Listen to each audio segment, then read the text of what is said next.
არ გვაქვს შუქი, წყალი, სახლი და სამსახური. მთავრობამ კანონი ჩვენს სასიკეთოდ უნდა გამოიყენოს.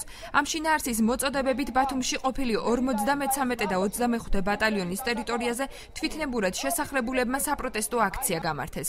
მოსახლეობა მათი პირობების შესასწავლად მთავრობა სპეციალური კომისიის შექმნას თხოვს. დღევანდელი აქციის ორგანიზატორი ადამიანის უფლებათა დამცველი თამაზ ბაკურიძე გახლდათ. კომისიის დასკვნამდე შეჩერდეს 1 აპრილს დაგეგმილი ესე იგი გასახლება. წინააღმდეგ შემთხვევაში სერიოზული და უფრო მასშტაბური საპროტესტო აქცია მოყვება ამას. აქ იმიტომ საზოგადოება მოსული ამ წამაში რომ უჭირთ და ჩვენ იმედი გვაქვს რომ მთავრობა მიხედავს ამ ხალხს და დააკმაყოფილოს საცხოვრებელი ფარგლი. 21 საუკუნეა. ჩვენ ყველას აქვს უფლება რომ გქონდეს ნორმალური ცხოვრებისეული პირობები. მარტო ხელა დედა ვარ, მამა ჩემი ციხეშია, დედა არ აქვს.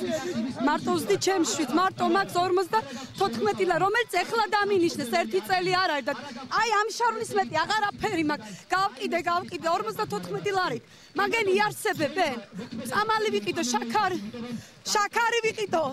დავსტამალი ვიყიდო, თუ რა გავაკეთო 54 ლა, მაგენს ყოფნიან ეს ფული, რომელიც ეხლა მომცეს, ბევრი დავით და ჩხუბით. აღნიშნული ტერიტორია თვითნებურად შესახლებულებმა 1 აპრილამდე უნდა დატოვონ. შეტყობინება მათ აჭარის ფინანსთა და ეკონომიკის სამინისტროსგან მიიღეს. უწყებაში აღნიშნულთან დაკავშირებით დღეს კომენტარი არ გააკეთეს. ჯანდაცვის მინისტრის მოადგილემ კი ჩვენთან სატელეფონო საუბარში განაცხადა, რომ თვითნებურად შესახლებულთა მდგომარეობის შესწავლის პროცესში მათი რაოდენობა ეტაპობრივად მატულობდა. შესაბამისად კომისიამ მხოლოდ 700 ოჯახი შეისწავლა და პროცესის გაგრძელება გამგეობებს დაავალა.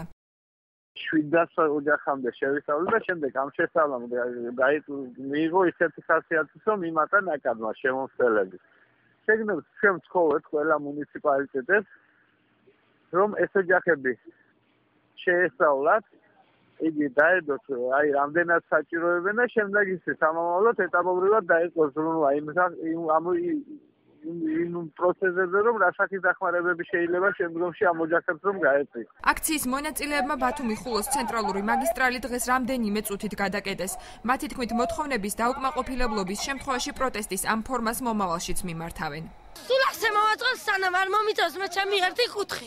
სანამ მე ჩემი არ მეცოდინება. ასე არიან ყველა ასე იზამ სულ ასე აქ ვიხნებით, ვიბრძოლეთ ბოლომდე. საკითხთან დაკავშირებით დღეს კომენტარის გაკეთებისაგან თავი შეიკავეს აჭარის მთავრობაშიც.